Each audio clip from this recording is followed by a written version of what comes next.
Assalamualaikum warahmatullahi wabarakatuh. Alhamdulillah wassalatu wassalamu ala rasulillah wa ala alihi wa sahbihi wa mawalah.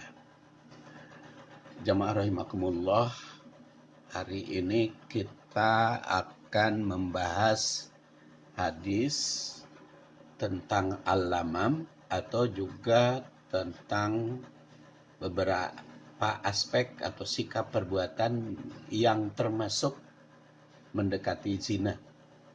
Ini membahas hadis, yaitu buku saya hadis ketiga atau permata hadis ketiga. Hadisnya nomor 8 ya. Bismillahirrahmanirrahim. Haddasana Abdur Razzaq, haddasana Ma'mar an Ibni Tawus an abihi an Ibni Abbas qala ma ra'aitu syai'an asbaha bil lamam mimma qala Abu Hurairah anin Nabi sallallahu alaihi wasallam. Innallaha azza wa jalla kataba ala ibni Adam haddahu minaz zina adrakahu la mahalata wa zinal aini an-nadaru wa zinal lisan an-nutqu wan nafsu tamanna wa tashtahi wal farju yusaddiqu dalika au yukadzibuhu.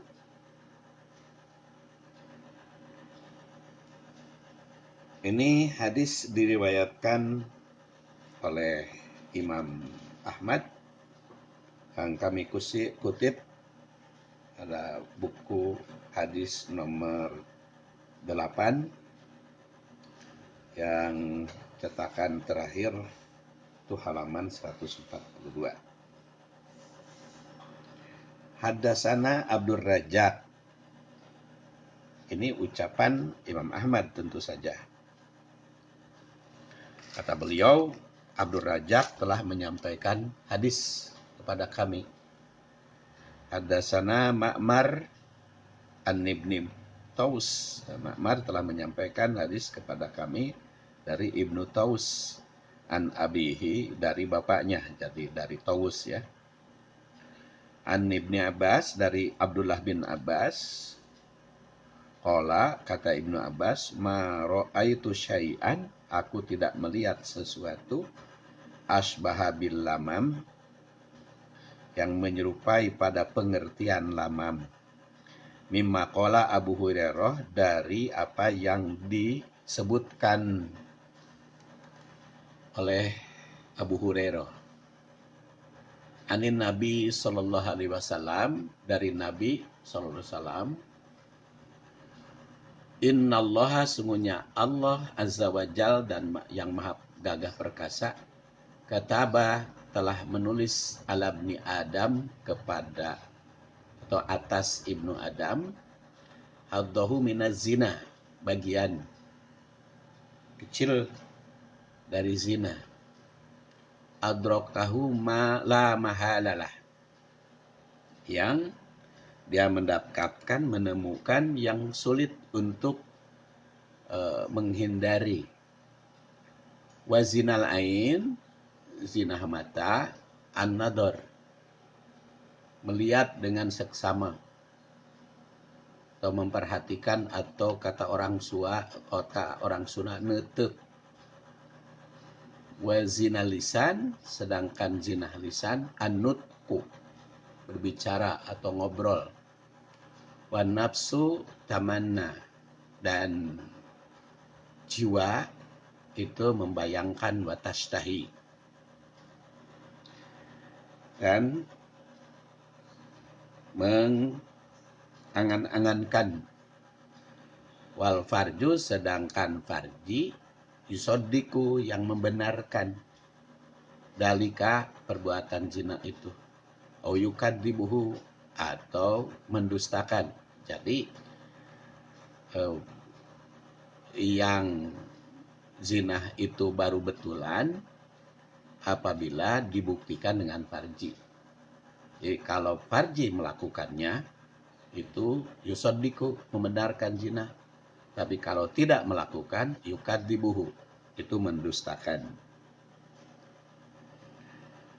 Dan kalau kita memperhatikan hadis ini, rangkaiannya cukup panjang ya, historis hadis ini. Itu Abu Abdullah bin Hambal, Imam Hambali, meriwayatkan hadis ini di dalam musnadnya. Dan kita ketahui Imam Ahmad itu kitab hadisnya adalah Musnad Ahmad. Beliau kan lahir di Baghdad tahun 164. Jadi Imam Ahmad itu dilahirkan di Baghdad. Kitab yang dikutip oleh penulis di sini adalah Musnad Ahmad. Sesuai dengan namanya, makanya sering disebut Rawahu Ahmad. Hadis ini diriwayatkan oleh Imam Ahmad. Dan kitab Musnad Ahmad itu disusun memuat tidak kurang dari 28199 hadis. 28.199 hadis yang diawali dari bab Abu Bakar Siddiq. Kita ketahui kan kalau musnad itu, kitab musnad itu adalah kitab hadis yang disusun atas dasar nama sahabat yang meriwayatkan hadis. Makanya bab pertamanya bab Abu Bakar. Jadi kalau kita mencari hadis, mana hadis nikah, mana hadis politik, mana hadis ekonomi, mana hadis teknologi, di dalam Musnad Ahmad akan kesulitan karena tidak ada bab itu. Yang ada di dalam Musnad Ahmad mah bab nama sahabat, ada bab Abu Bakar, bab Umar, bab Utsman, bab Ali. Artinya bab Abu Bakar berarti segala macam yang diterima oleh Abu Bakar maka dimasukkan pada bab itu. Terserah mau bab zakat, mau haji, mau politik, mau ekonomi, mau teknologi. Ya tidak disusun bab itu, makanya musnad. Beda dengan musonab. Kalau musonab mah berdasar judul fikih. Tapi sekarang kitab hadis Musnad Ahmad itu sudah disusun kembali menjadi per bab, yaitu Al-Fathur Rabbani. Disusun dan ditafsir dijelaskan. Kata Imam Ahmad, haddatsana Abdul Razzaq. Jadi Imam Ahmad menerangkan bahwa guru beliau yang menerima hadis ini adalah Abdul Razzaq. Karena kita ketahui Abdul Razzaq itu termasuk golongan tabi'ut tabi'in. Tabi'ul atba, tabi'in, atba tabi'in. Itu 211 Hijriah wafatnya. Dan dari Ma'mar, Abu Razzaq menerima dari Ma'mar, itu yang wafat 154. Dari Ibnu Tawus yang wafat 132, an abihi dari Tawus yang wafat 106. Dan dari Ibnu Abbas. Jadi yang bertemu dengan Rasul itu adalah Abdullah bin Abbas. Sebagaimana saya jelaskan pada waktu yang lalu, beliau wafat tahun 32 Hijriah dan lahir tahun 3 sebelum Sudah yang didoakan Allahumma faqihu fiddin. Sedangkan Abu Hurairah itu namanya Abdurrahman bin Sohar, sempat diramaikan ya Abu Hurairah, padahal sebetulnya dia adalah orang yang soleh, sahabat yang dapat dipercaya ya. Jadi kalau berbicara tentang para sahabat harus di dalam ulumul hadis. Nah, ini mas sekilas saja riwayat yang meriwayatkan hadis tersebut. Adapun kualitas dan validitas hadis, jika memperhatikan mata rantai rawi tadi, maka dapat disimpulkan bahwa dalam mata rantai hadis ini tidak dapat rawi yang tercela. Di udul dapat dipercaya semua. Semua rawinya dapat dipercaya. Hadis ini juga diriwayatkan oleh hadis lain, yaitu oleh Al-Bukhari, oleh Muslim, Abu Daud, Nasai. Cuman kenapa di sini yang dikutip Musnad Ahmad? Ya supaya berbicara rawi hadisnya beraneka ragam. Hadis ini juga diriwayatkan oleh Bukhari, Muslim. Makanya hadis sahih. Baik dari kalangan ulama hadis dan juga termasuk masyhur ini juga dari sudut kuantitasnya maupun muhadisin ataupun juga di kalangan ahli fikih. Baik. An Ibni Abbas diriwayatkan dari Abdullah bin Abbas, qala ma ra'aitu syai'an asbaha bil lamam mimma qala Abu Hurairah anin Nabi sallallahu alaihi wasallam. Kata Ibnu Abbas, aku tidak melihat sesuatu pendapat yang menyerupai lamam atau pas pada pengertian lamam. Lamam itu apa? Terjemah harfiahnya dosa kecil. Mimma qala Abu Hurairah, apa yang disabdakan dibanding apa yang diucapkan oleh Abu Hurairah anin Nabi sallallahu. Menurut riwayat Abu Nu'aim dari Al-Humaidi, Ibnu Abbas itu ditanya, su'ila Ibnu Abbas anil lamam. Ibnu Abbas itu ditanya tentang pengertian lamam. Jadi boleh disebut juga ini adalah sababul wurud ya. Sababul wurud Ibnu Abbas meriwayatkan hadis ini. Karena beliau itu ditanya, apa sih yang dimaksud dengan al-lamam?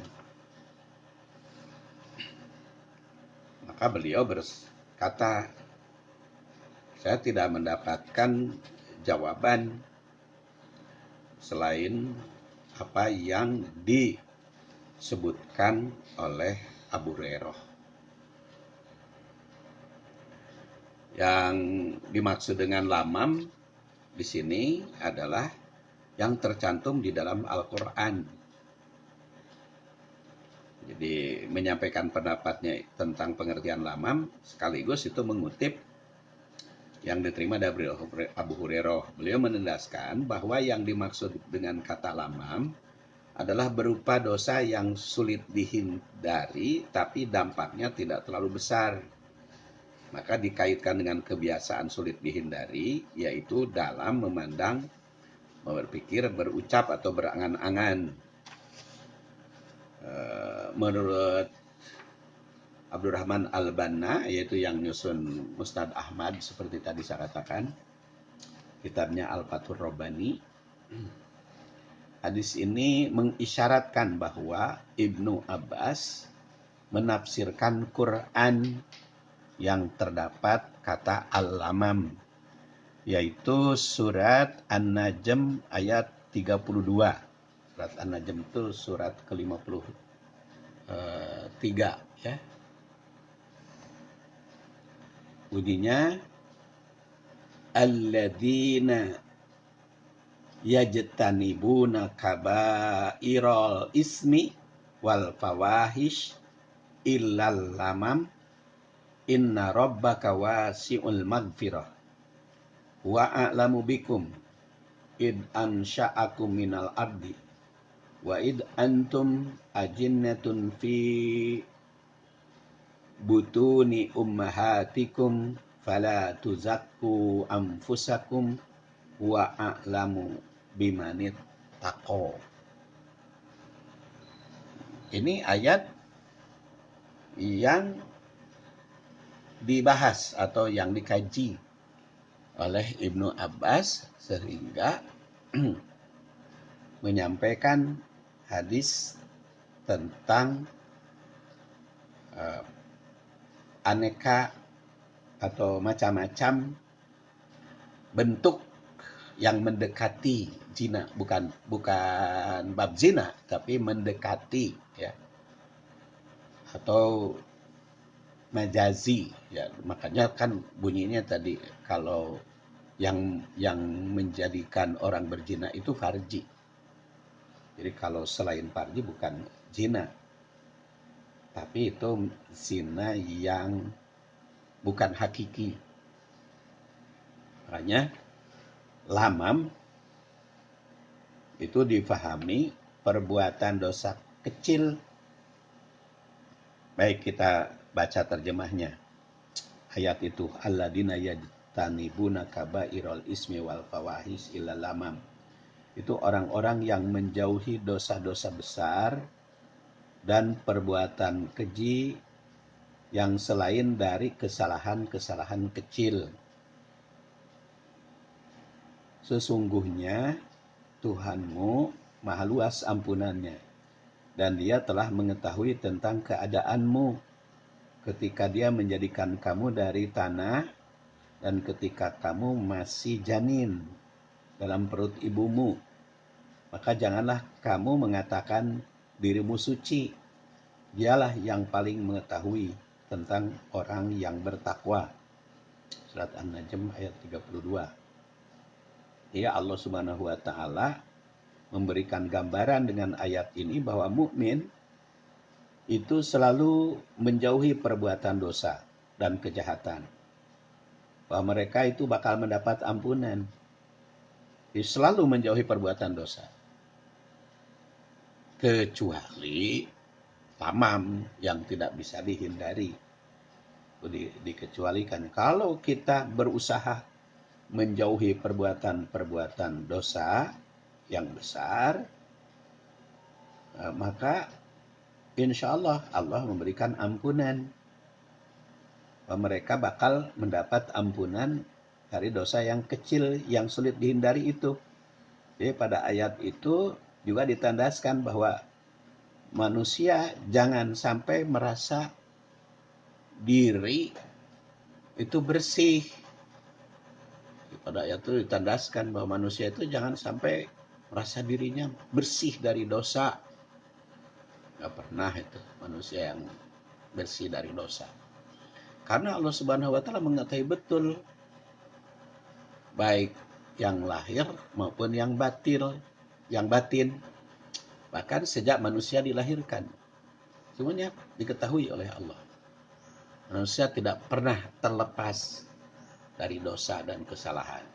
Oleh karena itu, jika ingin mendapat ampunan dari dosa, rajinlah bertaubat, jauhi dosa-dosa yang besar. Nah, kalau kita berusaha menjauhi dosa yang besar, Allah berfirman, in tajtanibu kabaira ma tunhauna anhu nukaffir ankum sayiatikum wa nudkhilkum mudkhalan karima.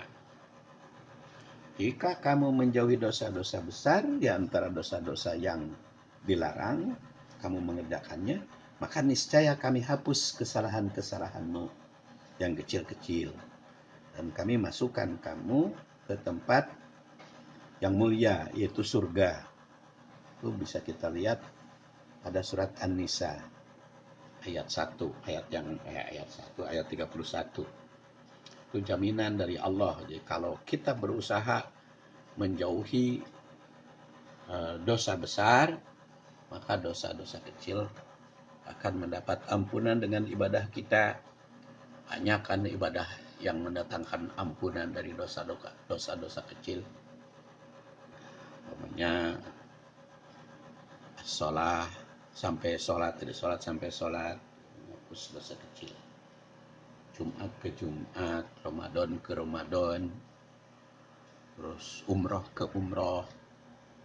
Sepanjang kita menjauhi dosa-dosa besar, maka dosa-dosa kecil akan mendapat ampunan asal kita tentu saja berbuat apa yang telah diperintahkan Allah.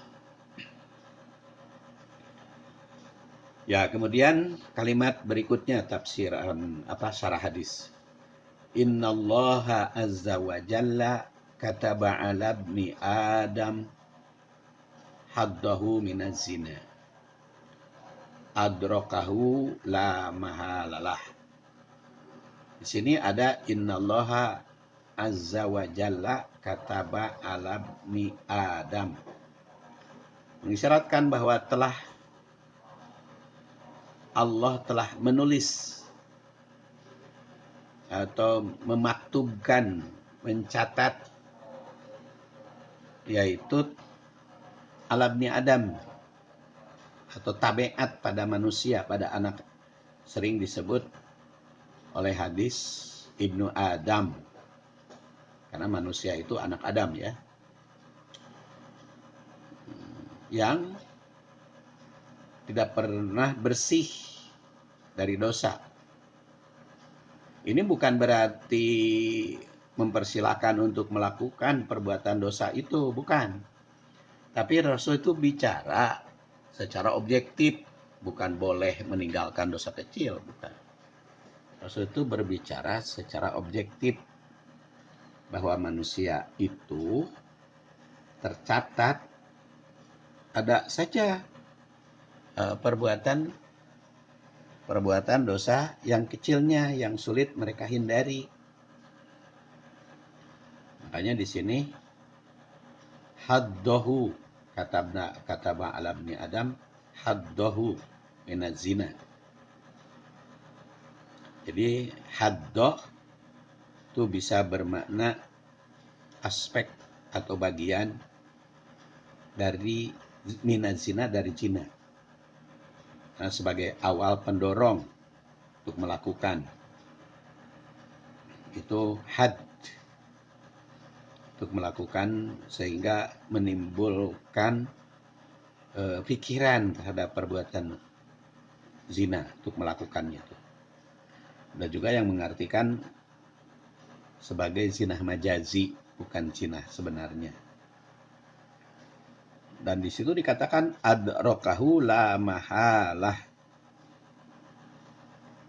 sebagai sesuatu yang sulit dihindari. Sulit dihindari untuk perbuatan yang seperti itu. Bahkan oleh Ibnu Butol itu diartikan innal insan la yamliku dafu an nafsih. Manusia itu sulit mengendalikan diri dari perbuatan yang menimbulkan zina majadi atau mendekat kepada perbuatan itu. Maka di sini tafsirkan wazinal ain an-nador. Zina mata itu nador, melihat dengan penuh pesona, melihat yang diteruskan dengan perhatian. Jadi bukan melihat sepintas nador, tapi melihat dengan benar-benar melihat. Makanya ada dalam bahasa Indonesia do itu kan suka dibaca L, maka ada nalar, itu penglihatan tajam, penglihatan dengan pikiran. Nador itu melihat dengan seksama. Nah, kalau melihat dengan sesama yang menimbulkan rangsangan, yang menimbulkan kegairahan, melihatnya dengan penuh pesona, dengan penuh perhatian, itu zinatul ain. Ya, mungkin karena lawan jenis tersingkap auratnya, kemudian langsung ditutup pandang dengan seksama. Alhamdulillah ya, kalau di Indonesia mah, khususnya Bandung, Jawa, sekarang sudah semakin kecil wanita-wanita yang menampilkan aurat itu.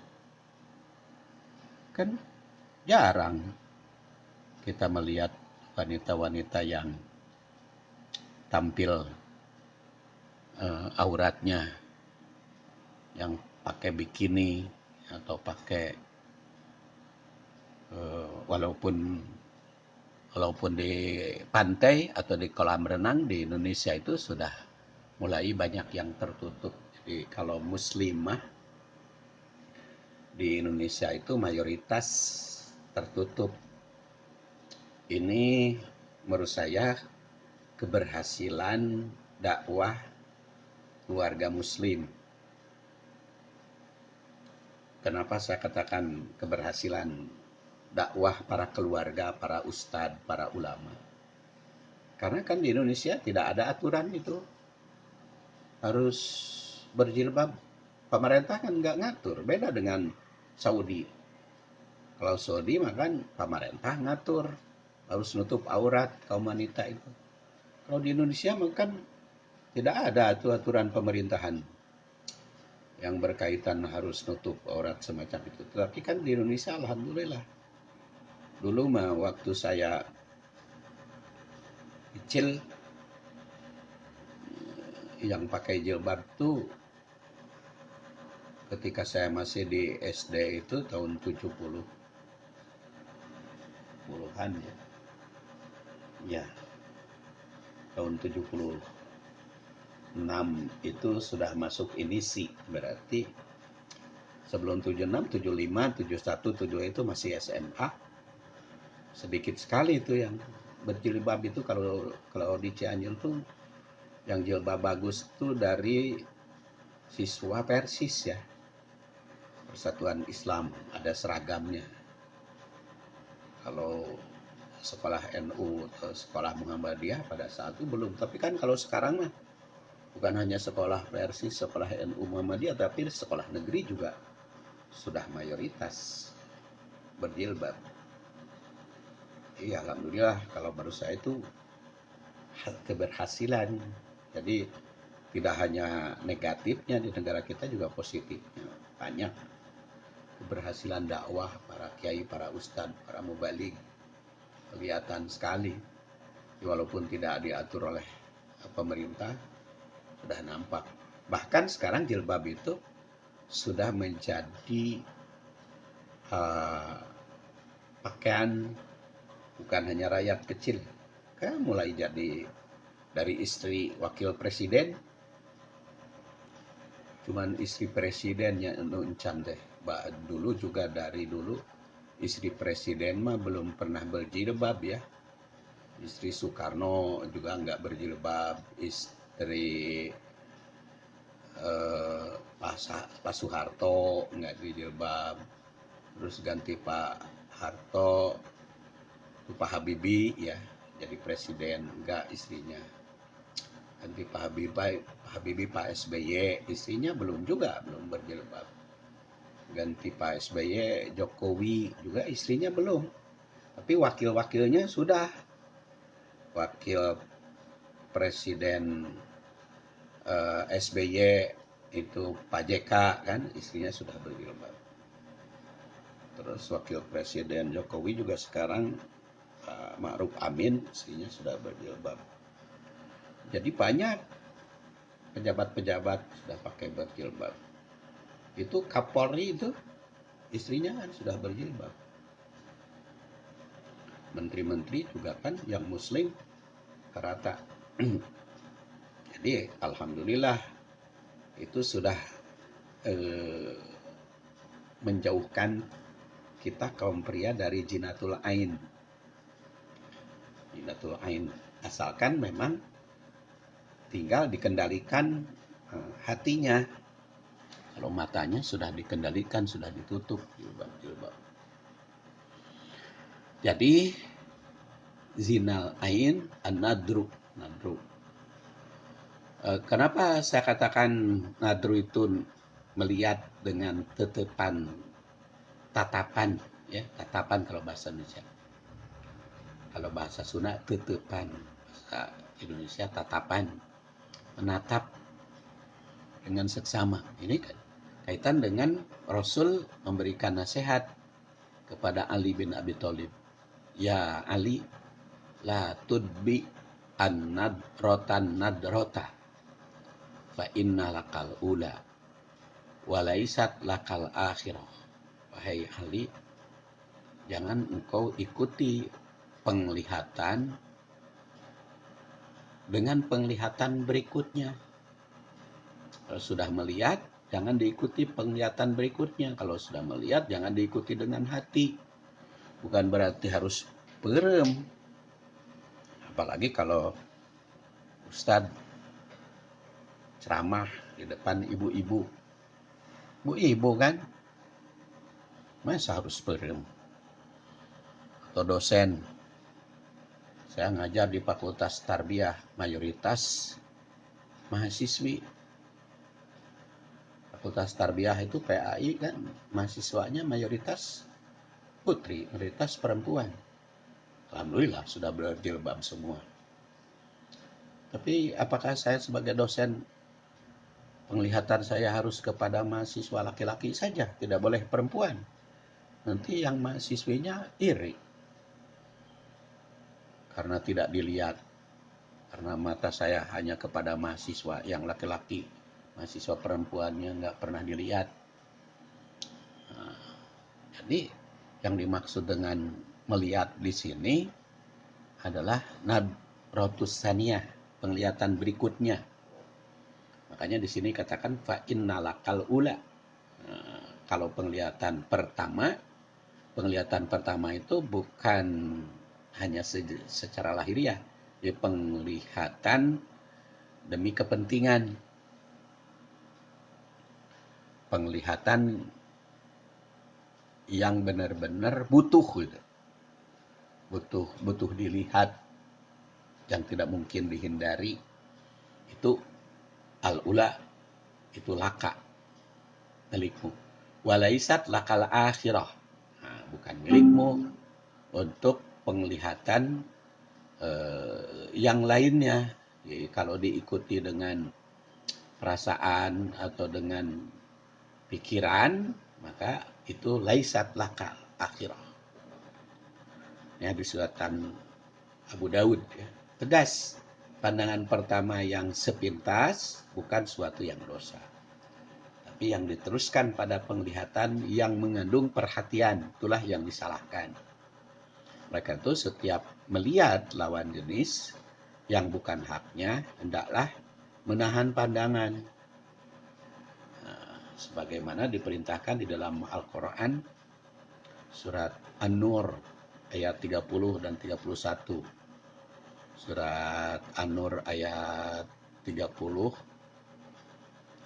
itu bagi laki-laki, dan An-Nur ayat 31 bagi perempuan. Ya. Kullil mu'minin yaguddu, wahai orang-orang yang beriman, hendaklah menahan atau menengkurkan, ngalunguhkan, atau juga mungkin diartikan yang bisa menundukkan. Kul, katakan olehmu, lil mu'minin, bagi orang mukmin, yaguddu min absarihim, menahan pandangan. Yaguddu, absar Di situ absor, penglihatan, bukan ain yang harus ditundukkan atau harus dilungguhkan, itu bukan ain, tetapi itu pandangan. eh, kalau kalau absor itu dari basiroh ya. Kalau pandangan itu bukan harus nundukkan mata. Makanya di situ ditandaskan yaghuddu min absarihim, dari pandanganmu. Wa yahfadu furujahum, dan menjaga farji. Itu pada orang mukmin yaghuddu, tapi bukan hanya laki-laki yang harus menahan pandangan, tapi juga adalah perempuan. Makanya ayat 31-nya wa kullil mu'minat, katakan kepada wanita-wanita mukmin yaghdudna min absarihinna, harus menahan pandangan. Ya, tegas yang diperintahkan oleh Rasul, jangan sampai zinah ain. Zinah ain itu nadruk. Adapun cara menghindari perzinahan, salah satunya ya disarankan oleh Rasulullah di dalam hadis dari Jabir bin Abdullah, diriwayatkan oleh Muslim. Anna Rasulullah sallallahu alaihi wasallam ra'a imra'atan. Sungguhnya Rasul sallallahu alaihi wasallam ra'a, melihat, imra'atan, seorang perempuan. Ya, Rasul melihat seorang perempuan. Fa'ata imra'atahu. Setelah melihat seorang perempuan, Rasul langsung datang mendekati istrinya atau mendatangi istrinya, yaitu Zainab. Zainab, istri Rasul itu kan ya sejak tahun ke-7 Hijriah itu kan jumlahnya 9 ya. Ada Aisyah, ada Hafsah, ada Zainab, ada Hindun. Nah, yang didatangi oleh Rasul Zainab. Zainab itu putra Jahaz. Wahiyat tam'asu mani'atan. Mendatangi istrinya itu Zainab yang sedang menyamat kulit. Zainab itu istri Rasul yang wanita karir ya. Punya perusahaan dalam bidang kulit. Ya, mungkin kalau berkaitan dengan kulit itu kan cukup banyak jaket kulit atau berbagai macam dari kulit, baju kulit, sepatu kulit. Wahya tam asumani akan lah. Faqada hajatahu, dan beliau memenuhi keinginannya untuk merasakan kerinduan kepada Zainab. Kemudian summa kharaja, beliau keluar ila ashabi, kepada para sahabat, menemui sahabat. Faqala, beliau bersabda, innal mar'ata, sesungguhnya perempuan itu tukbilu fi surati syaiton, di mata pria apabila berhadapan fi surati syaiton. Surah itu gambaran, penampilan. Syaiton ya setan. Bukan berarti wanita itu penuh setan, bukan. Setan itu artinya menarik, memikat, menggoda. Jadi perempuan itu di mata pria menghadap, apabila berhadapan menggoda. Wa tudbiru fi surati syaiton, apabila membelakangi juga menggoda, surah syaiton. Oleh karena itu faida absoro ahadukum, apabila kalian melihat imro'atan perempuan yang menarik, falyati ahlahu, maka kembali kepada keluarga. Fa inna dzalika yaruddu ma fi nafsi, karena itu bisa mengendalikan atau dapat menenteramkan gejolak nafsu. Makanya salah satu solusi kalau kita tertarik oleh wanita lain, supaya kita tidak termasuk zina N, buru-buru pulang ke istri. Yang dimaksud dengan pulang ke istri di sini adalah bertemu istri, bergaul dengan istri. Makanya istri juga harus ada kerjasama.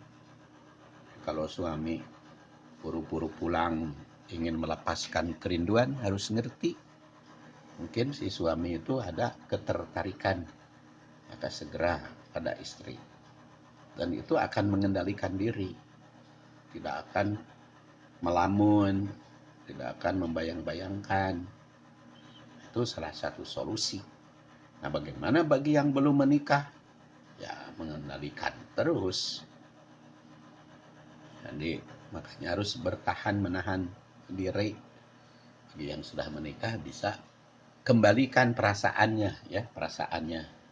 Oh, saya ini sudah punya istri, jadi walaupun tidak buru-buru balik ketemu istri, tapi perasaannya dikembalikan kepada istri.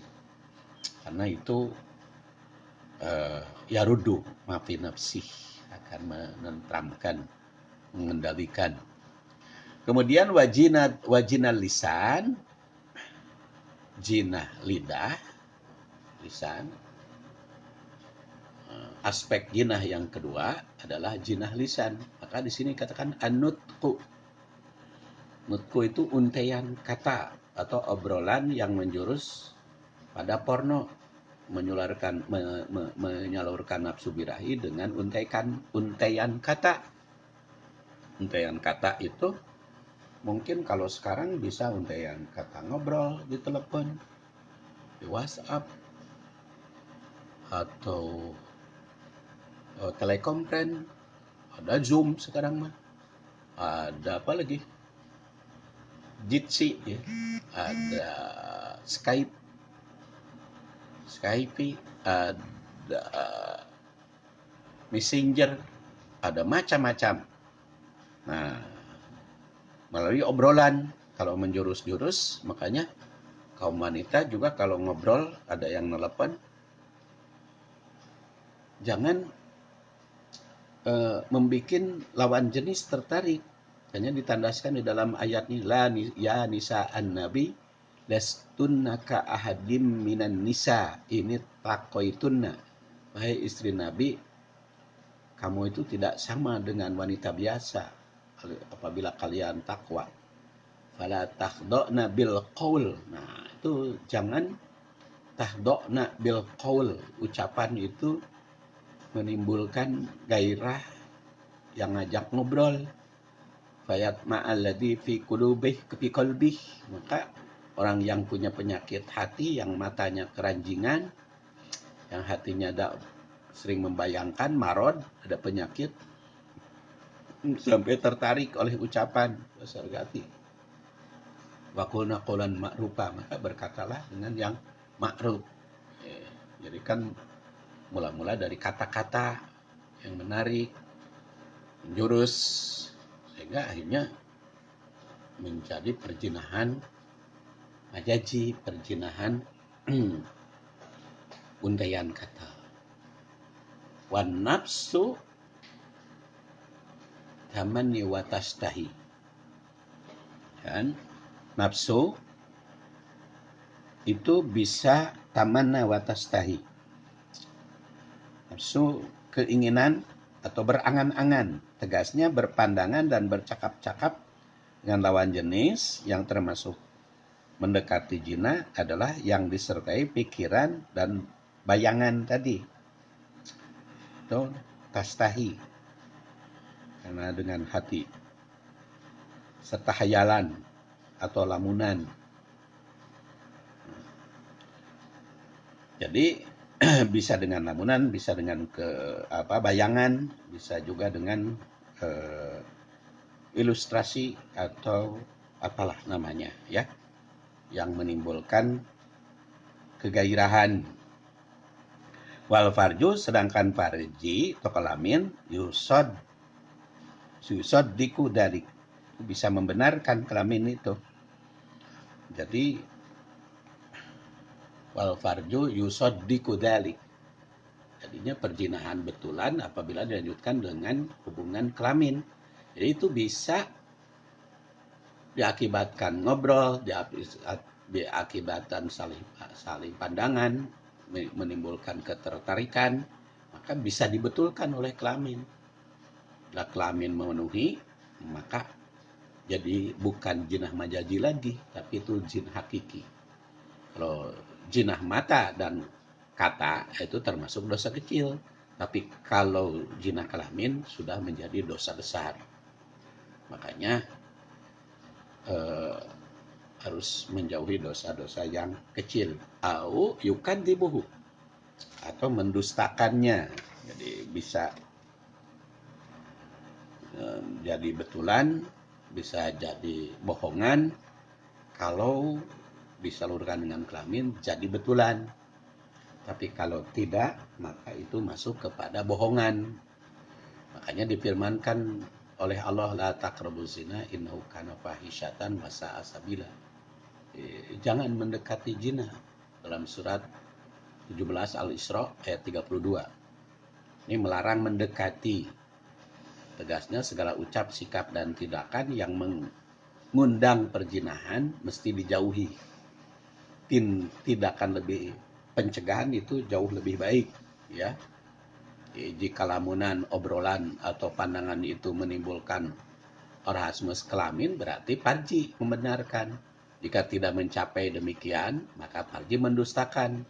Kalimat ini juga mengandung arti bahwa zina mata, hati, dan lisan belum bisa dikategorikan zina hakiki. Namun, jika disalurkan dengan kelamin, maka baru menjadi zina beneran.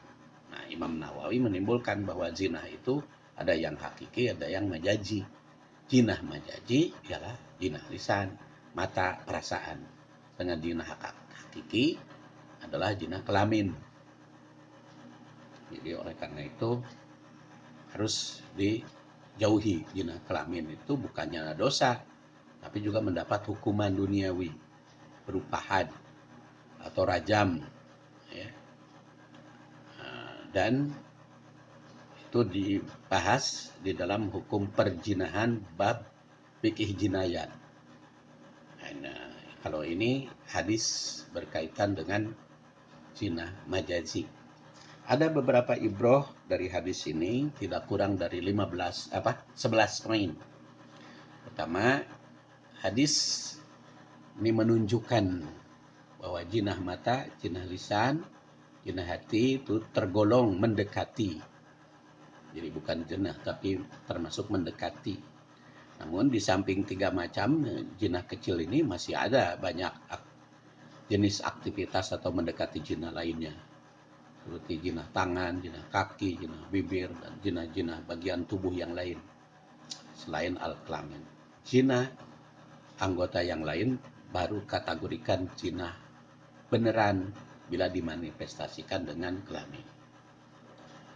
Kemudian kedua, jinah kelamin sudah termasuk jinah sebenarnya, yang bukan hanya di akhirat hukumannya, tapi juga dilakukan di dunia sebagai taubat.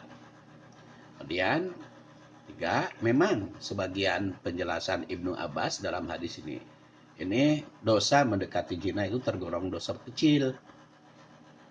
Sungguh demikian, perbuatan dosa kecil ini cenderung diremehkan oleh pelaku.